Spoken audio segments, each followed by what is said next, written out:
Alhamdulillah wa salatu wa salam ala rasulillah wa ala alihi wa ashabihi wa man wala amma ba'du. Alhamdulillah, we have reached the 19th ayat from Surah al-Fajr, where Allah Azza wa Jal, He says, وَتَأْكُلُونَ التُّرَاثَ أَكْلًا لَمَّا وَتَأْكُلُونَ تُرَاثَ أَكْلًا لَمَّا.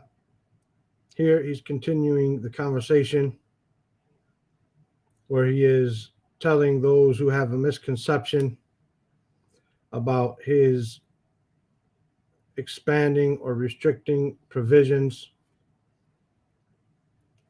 He told them, those that have this misconception, that no, it is not like that. Rather, you do not honor the orphans, nor do you feed the needy.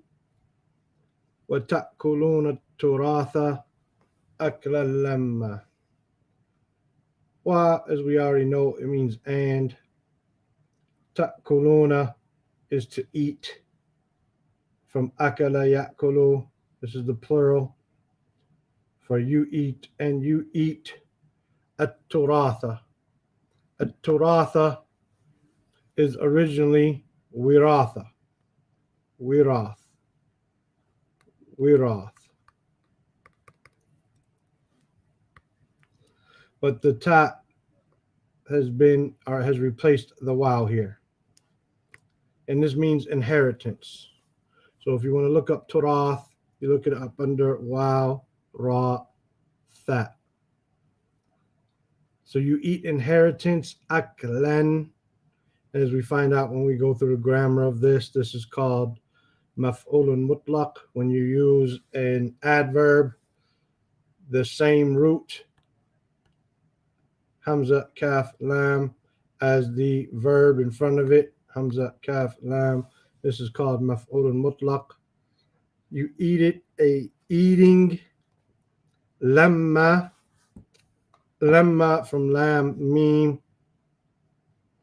meaning greedy, collecting, gathering, and therefore aklan lamma, a greedy devouring. And ta'kulu is not just eat, but to devour, to consume, and you consume the inheritance, a greedy consumption.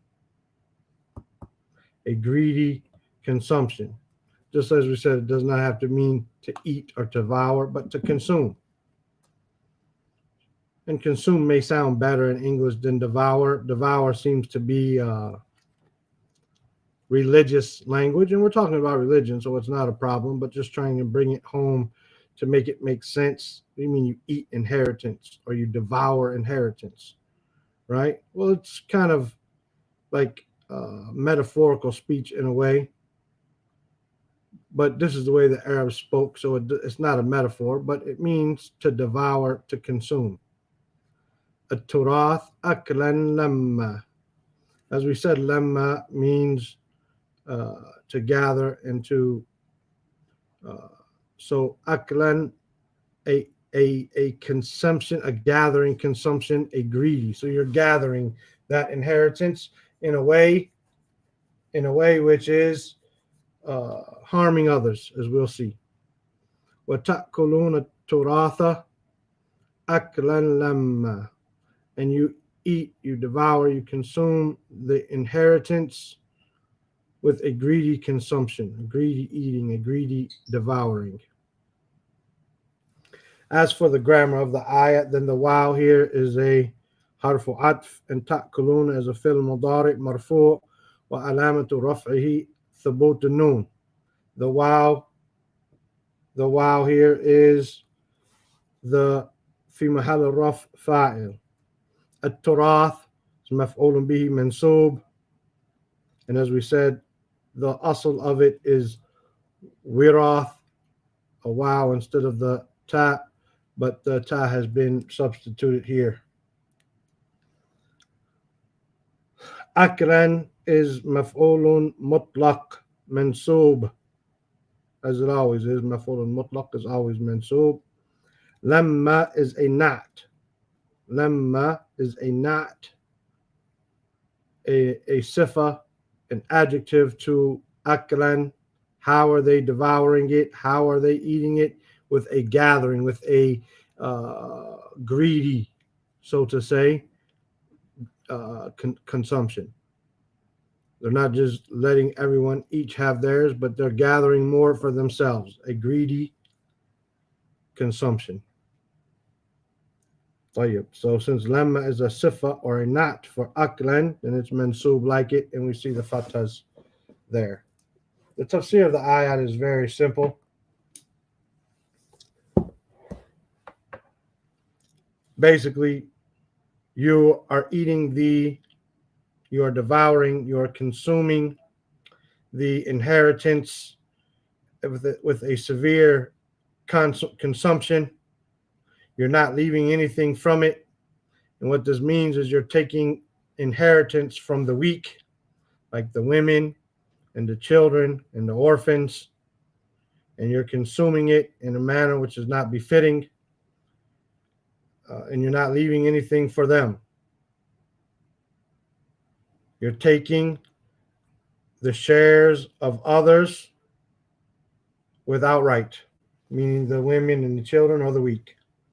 So Allah Azza wa Jalla is just here reprimanding those who have bad thoughts about Allah regarding His provisions, but then at the same time, they behave with those provisions that they have or that they come in contact with in a way which is unbefitting.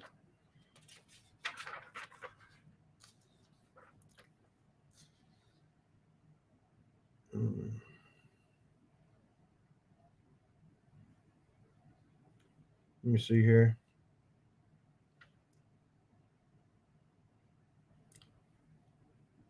Yes. Basically, what's meant by turath here or wirath is that which is not yours, as we've already explained.